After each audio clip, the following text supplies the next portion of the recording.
welcome to AP Chemistry. I'm Mrs. Crowley, and I'll be your AP Chemistry teacher this year. We have a lot to discuss, so let's jump right in. First, please note that this is your first podcast for the summer. I'm breaking this lesson down into 2 videos to make it a bit shorter. I hope everyone got my summer newsletters that I delivered to your homes. Please make sure your parents read it over. I also hope that everybody received the summer syllabus packet before you left for school.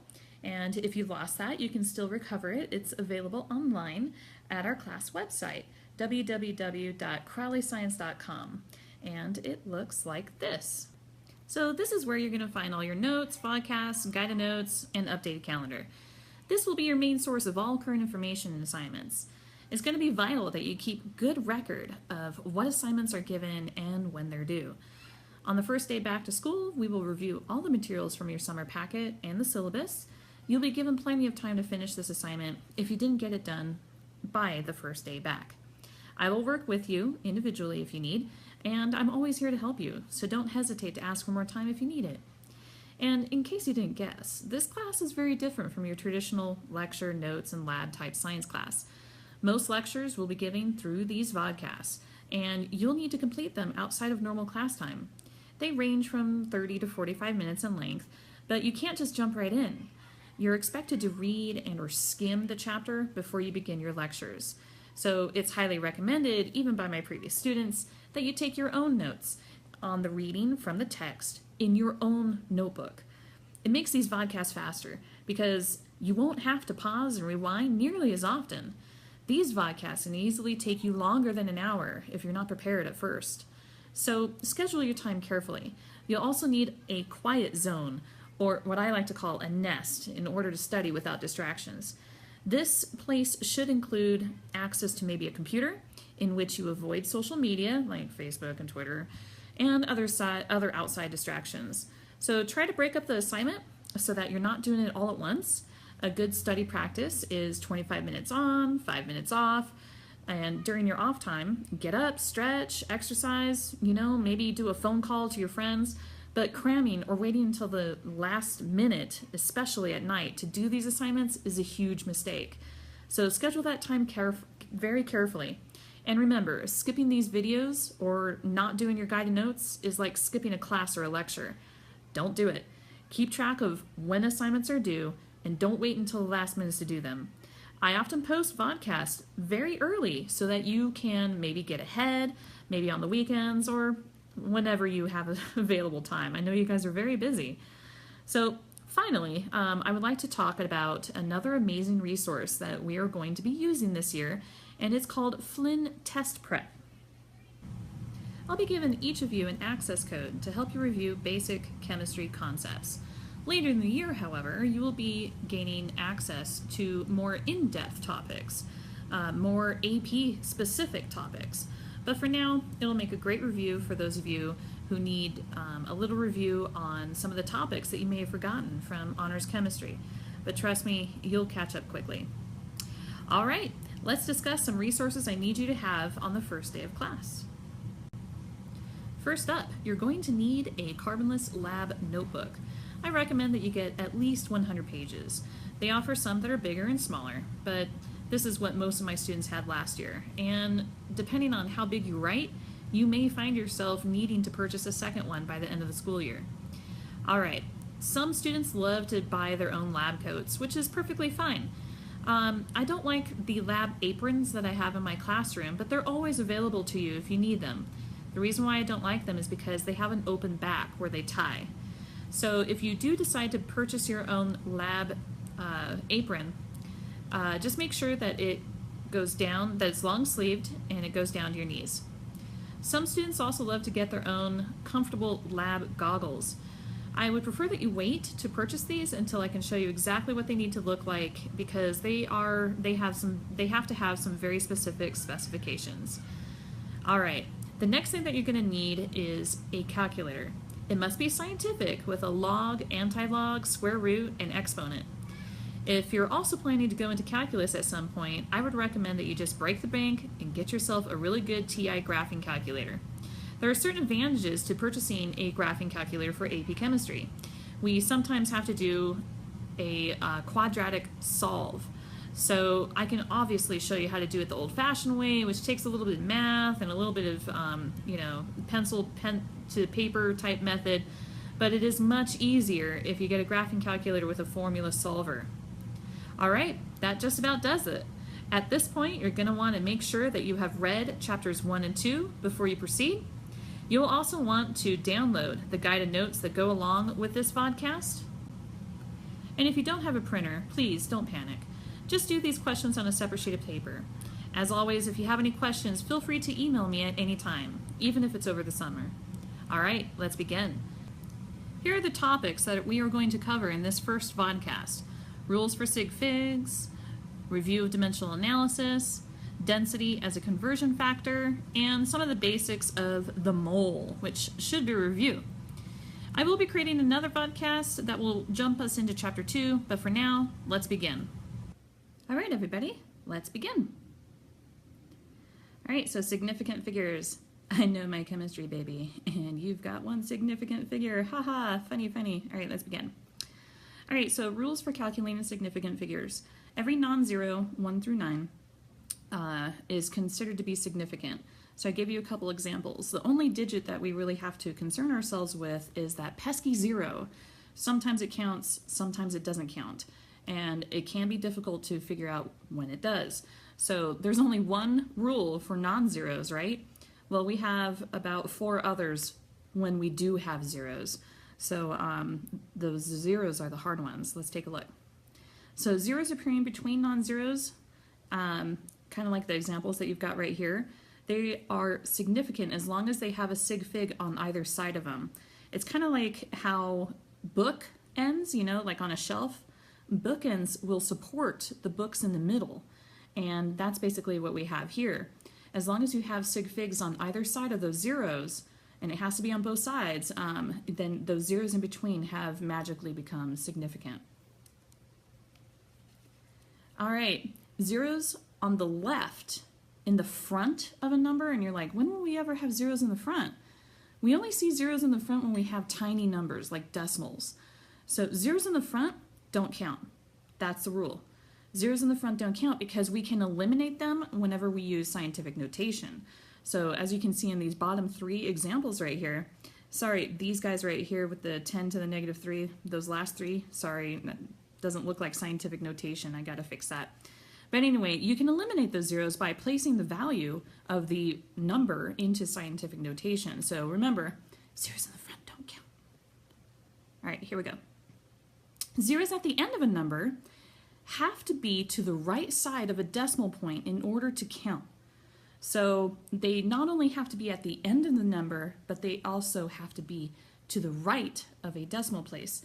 So just because you have a 0 at the end of the number doesn't necessarily make it significant. Let me show you what I mean. So if we have the value, I'm going to do an example down here. Let's say we have the value 10. In the value 10, the 1 in the front is significant because it's a non-zero. This 0 appearing at the end of the number, yeah, it's at the end, but do you see that 0 appearing after a decimal point? No, I don't either. So the value 10 actually only has 1 sig fig. But all I have to do to change that is to do this. Watch this. 10.0. The 1 is still significant because it's a non-zero. But the 0 at the end of the number appears after a decimal point now. Because we have placed it after the decimal point, it has magically become significant. So this 0 at the end is significant, the 1 in the front is significant, and what did we say about zeros appearing between 2 sig figs? They count as well. So we have magically jumped to 3 sig figs in this example. This example here only has 1. So I gave you another example here. You see the 125, if I say I weigh about 125 pounds, it sounds a bit like an approximation.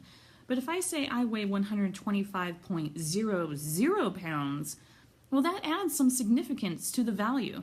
That means that that 125 pounds has become much more specific. So you see how when we have zeros at the end of a number and after a decimal, we have increased the amount of accuracy or precision in the measurement. Some values have an infinite number of significant figures. This is true when we have scientific definitions. For example, 1 meter is exactly equal to 100 centimeters. So I could add an infinite number of sig figs to both of those values.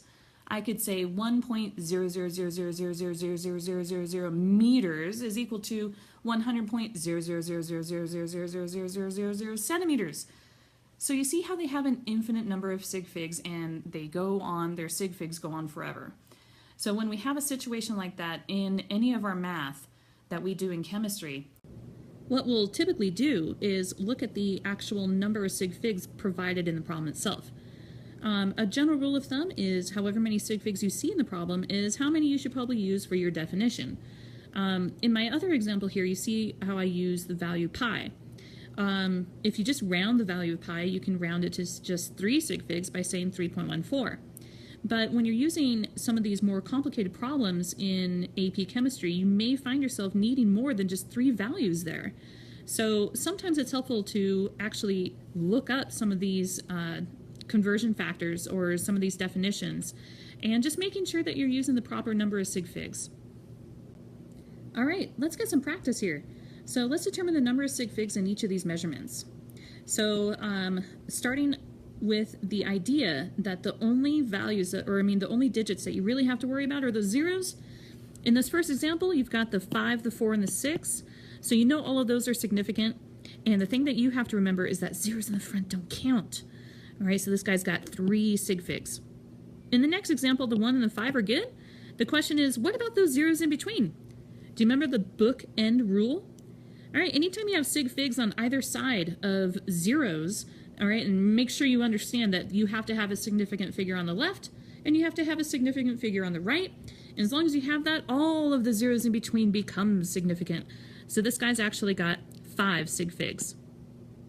In the next example, what you see is you've got the 1, the 6, the 5, and the 4. All of those are significant. The question is, what about the 0 at the end? Zeros at the end are only significant if they appear not only at the end of the number, but after a decimal. And this one does appear after a decimal, so guess what? It counts. This is actually 5 sig figs. In the next example, you know the 3, the 4, the 5, they're significant. What about the zeros in the front? Remember, zeros in the front don't count. But what about the 0 at the end of the value? Zeros at the end are only significant if they appear after a decimal. And this one does. So you've actually got 4 sig figs here. In the next example, you've got all these zeros in the front.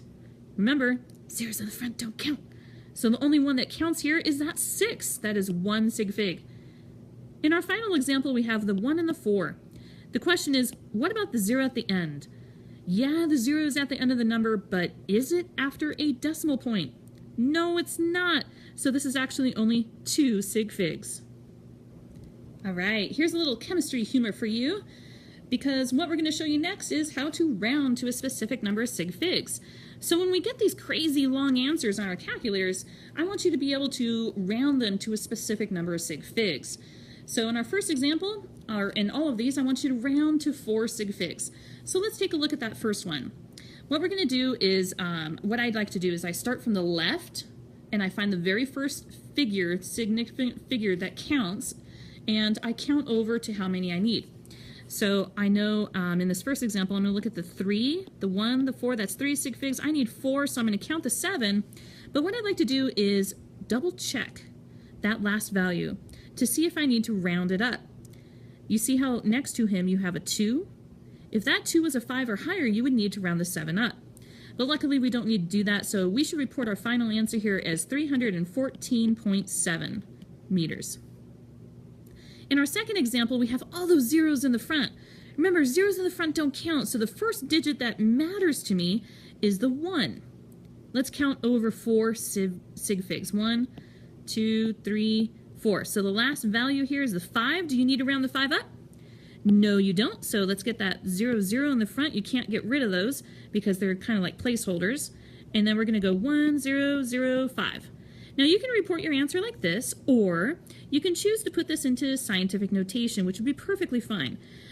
If we want to round this, this would be, or if we want to get the same number of sig figs, you have to go 1.005 times 10 to the negative third, and that would be meters. Either of those answers are perfectly fine. All right, in our next example, we still need to get 4 sig figs. So start on the left, 1, 2, 3, 4. Do you need to round the 6 up? Oh my goodness, you do. You've got a 9 next to him. So I'm going to round this to 3, 4, 5, and then I'm going to change that 6 to a 7. Now, you'll notice that the original value was about 3.4 million. Now, if I just stop right here and I report my answers 3,457, I have lost a ton of value. Well, you know you need 4 sig figs. The question is, if I add 3 zeros to the end of this value, am I adding any sig figs at all here? The answer is no. Those zeros at the end are, yeah, they're at the end, but they're not after a decimal point, so I have not added any sig figs here. Now, if I want to change this value into scientific notation, which I could do, I would have to be really careful because you see how I'm adding a decimal point now. I would only want to do that. You see how it's 1, 2, 3, 4 sig figs. Now, if I stick a 0 after that 7, that would actually increase it not to 4 sig figs, that would be 5 sig figs. So if I put a 0 after that 7, that would be wrong. You don't want to do that. So I would stop right here and go times 10 to the, let's see, that would be to the 6th power. And that would be meters. Meters. All right, let's look at this last one. It requires a little bit of creativity. You still need to have 4 sig figs. Now, if I just go like this, 1, 2, like that, how many sig figs is that? You see the zeros? They're at the end of the value of the number, but they're not appearing after a decimal point. I can change that. Ta-da! Do you see how I just changed it to 4 sig figs? Now, in order to get the proper value, I can use scientific notation. All right, so I can change that to times 10 to the 7th, and I've maintained the value of the original number that was given. Okay. All right, when we do math on our calculators, we need to be able to follow 2 separate rules depending on what kind of math we're doing. So if you're ever multiplying or dividing, you want to reduce to the least number of sig figs. But if you're ever adding or subtracting in the problem, you want the least number of decimal places. Now, if you find yourself confused and you're doing actually both multiplying, dividing, adding, and subtracting all at the same time, you need to make sure that you're always following the general rule of the least number of sig figs in the problem. So let's take a look at a couple examples here. So, for example, if you were to multiply 7.705 by 5.4 on your calculator, the calculator would give you the answer 41.607. Now, you need to look at the original problem to determine how many sig figs you need to round to. In this first value, you have 4 sig figs. In the second value, you only have 2. So you need to use the least number of sig figs in your final answer, which is 2. So 1, 2, always check, do you need to round that last value that you underlined? And this time you do because you have a 6, so your final answer should be reported as 42. Now, when you add or subtract, the rule has changed. This time, we're not worried about sig figs, we're actually worried about decimal places. So in this example, you'll see that you actually have 3 different values. This first one has 2 decimals, this one has 1, and this one has 2. When you add them up on your calculator, your answer will be 21.66. But as you can see, this value right here only has 1 value after the decimal place. That means you're going to need to round that so that you only have 1 decimal. So here's my first decimal, and you always do the same thing that you were doing before. You always check to see if you need to round up. And this time you do, so your final answer should be reported as 21.7. Okay, we're going to just kind of move forward and start talking a little bit about the metric system. These are some of the prefixes that I'm sure you guys are used to in all of your science classes. This is that King Henry thing, right? Kilo, hecto, deca, deci, centi, milli. Those are the ones I'm expecting everybody to kind of have memorized. But I think we should probably take it one step further. I don't know if you've ever seen these before. And I apologize, I couldn't figure out how to do my superscripts over here, but this should be 10 to the 6th power to the negative 6th power. This should be 10 to the negative 9 power, and this guy right here needs to be 10 to the negative 12. But anyway, so after milli, I want you guys to think even smaller. I'm expecting you guys to know what micro, nano, and pico is. So memorize those powers of 10. But I also need you guys to also memorize the larger ones too. So again, same typo that I've got here. This should be 10 to the 6th, 10 to the 9, and 10 to the 12th. So after the kilo, I want you to think about mega, giga, and then tera. All right, let's keep going though. So dimensional analysis, when I bring that up, when I say those words, some of my chemistry students, they cringe and they're like, oh, I hate dimensional analysis. But it's all centered around these things called conversion factors. And conversion factors are not that hard. Most of you guys know them instinctively without me even teaching you. So like, for example, there's 24 hours in a day, there's 60 minutes in an hour. You know, time is something that you guys know really, really well. What you guys don't have very much experience in, or what you don't feel as comfortable with, is the metric system. So, for example, 1 kilometer is 1,000 meters, 100 centimeters is a meter. So we need to try to strengthen you a little bit in those metric conversions. Now, with conversion factors, the way that we use them in our math is we set up these conversion factors as a fraction.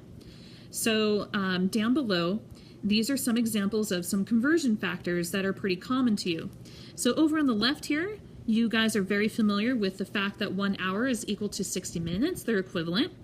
But what you need to remember is that when we use them in our math, we can use the reciprocal of the fraction. So if I put 1 hour over 60 minutes, that is exactly the same as if I said 60 minutes over 1 hour. It's the same fraction. Some people like to call conversion factors, when you set them up in the fraction form, magical ones, because they're equal to each other. So things that are equal to each other set on the top and on the bottom, if they're equal to each other, the value is 1, right? So for example, in this next one down here, 60 minutes is equal, or I'm sorry, 60 seconds is equal to 1 minute, but I easily could have said 1 minute on the top and 60 seconds on the bottom. The only reason why you are worried about conversion factors is because sometimes what we have to do is convert units. And when we convert units, we need to do one thing. We need to cross-cancel units. So let me show you some examples of conversion factors using dimensional analysis. Now, there are some rules that we need to obey when we are showing our work in my classroom. So you need to use dimensional analysis whenever we are trying to solve conversion problems.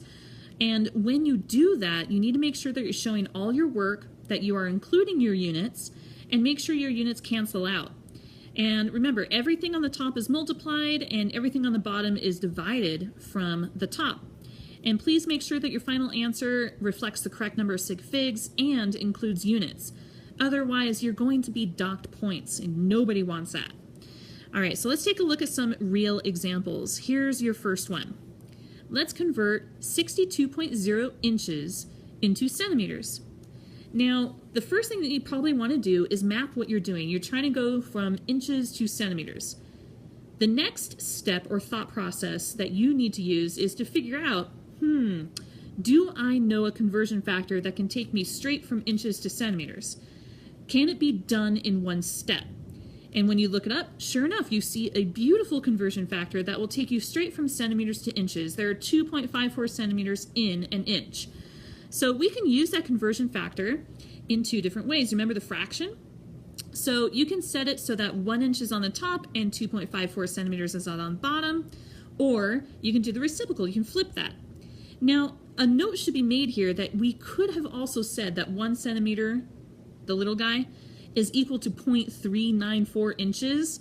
But as a general rule of thumb, most conversion factors, when we are in dimensional analysis, most conversion factors, the larger unit will get the value of 1. And that's just a typical rule of thumb. So either one is fine, just as long as your answer is correct and that you're thinking through the problem correctly. So the original problem started you with 62.0 inches. That is where we start our conversion factor. When you start your conversion factor, you always want to put what they gave you at the very top of the beginning of the problem. So this is how I would show my work using dimensional analysis. Start with what they gave me. I need to get rid of my inches, so I know that inches needs to be on the bottom so that it can be cross-canceled. So I'm going to make sure that when I use the conversion factor, inches is on the bottom to get rid of inches, so that I have centimeters left on the top. Now, once you get your answer, there's only one final step. You need to make sure that you are reducing to the correct number of sig figs. So in the original problem, they gave you 62.0 inches. That's only 3 sig figs. So you need to round the final answer and make sure you show your units. All right, let's take a look at a real example next. Oh, sorry, I forgot. One more note. Notice that we did use a definition. We used the definition that 1 inch is equal to 2.34 centimeters. Now, I guarantee if you were to look this up in a scientific text, the conversion, you may find that there are, more sig figs than just 2.34 centimeters. But why did I only use 2.34 centimeters here? It's because the original problem gave me 3 sig figs. So I only needed to show 3 sig figs in my conversion with the inch. So here we have another great example, and I just wanted to show you an example where you're cross-canceling, not necessarily directly in order. You can cross-cancel in any order you want. So you'll notice that the original problem gave you miles and hours, and they're asking for feet and seconds. So I'm going to change the miles to feet, and I'm going to change the hours to seconds. So you'll notice that they're not directly next to each other. You see how I'm cross-canceling miles here, and then I'm cross-canceling hours here. So that's perfectly fine. And then you'll notice that you have 2 units left that are not cross-canceled. You got feet here and you got seconds here. And so look at your final answer. You see the units that are left? All right, this is perfectly fine, and you can do that anytime you want. All right, the next thing that we're going to talk about is how density is a conversion factor. So most students know that density is mass divided by volume, but did you know that you can use density as a conversion factor as well? Let's take a look at an example. So here is an example. We have density of gold, and the density of gold is 19.3 grams per centimeter cubed. So basically what this means is that if I were to have exactly 1 centimeter cubed, a little cube that's 1 centimeter, packed inside of here, there would be 19.3 grams of matter stuffed into that 1 centimeter cubed. So when you set this up, you need to realize that you can set it up as a conversion factor like this, or you can do the reciprocal like this. One thing that remains constant is that it's always 1 centimeter cubed. That's what density usually uses, is 1 centimeter cubed. That's kind of a universal thing. So here's a good example. It says, what is the mass of a chunk of gold that has a volume of 18.2 milliliters? And a lot of people forget this, or maybe you were never taught, but this is kind of one of those standard things that all chemistry students need to know. 1 centimeter cubed is equivalent to or equal to 1 milliliter. So you see how I have milliliters here? All right, so on these conversion factors, if you wanted to, you can actually say, instead of centimeters cubed, you could say milliliters, and it means the same exact thing. All right, a centimeter cubed is a milliliter. So you'll notice that in my conversion factor, I cross-canceled my milliliters and left grams on the top. Well, when you're doing this problem for real, you need to make sure that you also don't forget to reduce the final answer to the correct number of sig figs. And it looks like this particular problem has 3 sig figs. And now it's time to finally hit the last thing that we need to cover in this podcast, the mole. All right, so hopefully this is a review. When we say the word mole, we're really talking about a really big number. And that big number is sometimes called Avogadro's number. It's 6.02 times 10 to the 23rd power. Sorry, that's a little typo there. And you can think of the mole as being like another word that you guys are familiar with. The word dozen means 12 things. Well, the word mole means 6.02 times 10 to the 23rd things. All right, when we use the mole, some other stuff that we typically encounter is something called molar mass. Molar mass is a mass of 6.02 times 10 to the 23rd things, and those things are usually really tiny, like atoms and molecules and compounds, and these masses have to be looked up on the periodic table. So in AP Chemistry, when we look up these masses, I have a little rule that we all need to obey. We need to make sure that we are using 2 decimal places in our molar masses when we look them up on the periodic table. So I'll give you an example of that in just a second. And then another factor or piece of the mole that you probably forgot is that the molar volume of a gas at STP, so 1 mole of gas at STP, will always occupy 22.4 liters. All right, it's been a while since you've probably reviewed some of these things, so let's take a minute to check this out. Does that look a little bit familiar? Okay, the mole! All right, so one of the things, I love this diagram, and one of the things you need to note about doing mole conversions is, for example, we can do straight conversions using Avogadro's number, so that's this part right here. We can do molar mass right here, and we can use what I like to call molar volume of a gas at STP, which is 22.4 liters here. But another thing that you need to make sure you realize is that sometimes we have to do more than one step. For example, what if I start on particles and I want to somehow get down to volume? The only way that I can go from particles to volume is first diving this way into the mole, and once I'm at moles, then I can go to volume. You see how there is not a direct connection between particles and volume. You have to use the mole in order to do that kind of movement. But for now, let's just keep it simple. I want you to know 3 conversion factors. You need to use Avogadro's number sometimes. You need to use molar mass, which you can find on the periodic table. And you need to use molar volume, which is 22.4 liters. All right, let's take a look at some examples here. So, if you forgot how to do molar mass, it's pretty simple. You need to use a periodic table, and you have to use the formula of the compound. So, for example, let's get the molar mass of water. Now, the formula of water is H2O. That means that you have 2 hydrogens and 1 oxygen. So you see over here how I looked up the molar mass on the periodic table of hydrogen, and remember we're using 2 decimal places now for our molar mass. And you see how I'm multiplying that value by 2 because there's 2 hydrogens in water. And you'll see here that I looked up the molar mass of oxygen. It's 16.00, and there's only 1 of them in the formula, so you see how I only multiplied it by 1. All right, so we have these 2 values, add them up, and you've got the molar mass of water. Voila. Now, on your guided notes, I'd like you guys to try one more formula on your own.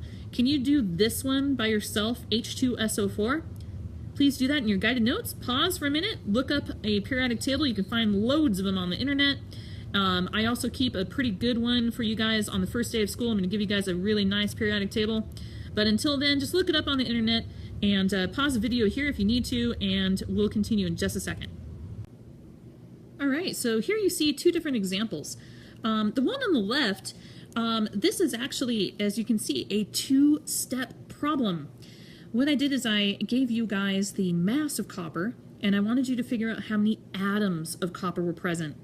Now, in case you forgot how to do this, remember, come back up here. So I'm starting you on this problem with, I'm starting you with mass, and I'm asking you guys to get to the number of atoms. So here I am giving you mass, and I'm asking you guys to give me how many atoms there are. Well, remember how I told you sometimes we'll be using 2 steps? So in the first step, you're going to need to go from mass to moles using this guy right here. Once you get to moles, then you're going to need to go to atoms, right? So here you are at moles. You need to get your way to atoms, which is a particle. You need to use Avogadro's number. So you see how this is a 2-step problem? The only part that I don't like about the way that they showed their work, I pulled this example off the internet, is, I don't know if you saw this, but they only used 1 decimal in their molar mass. Just saying, in AP Chemistry, I want you guys to get into the practice of using 2.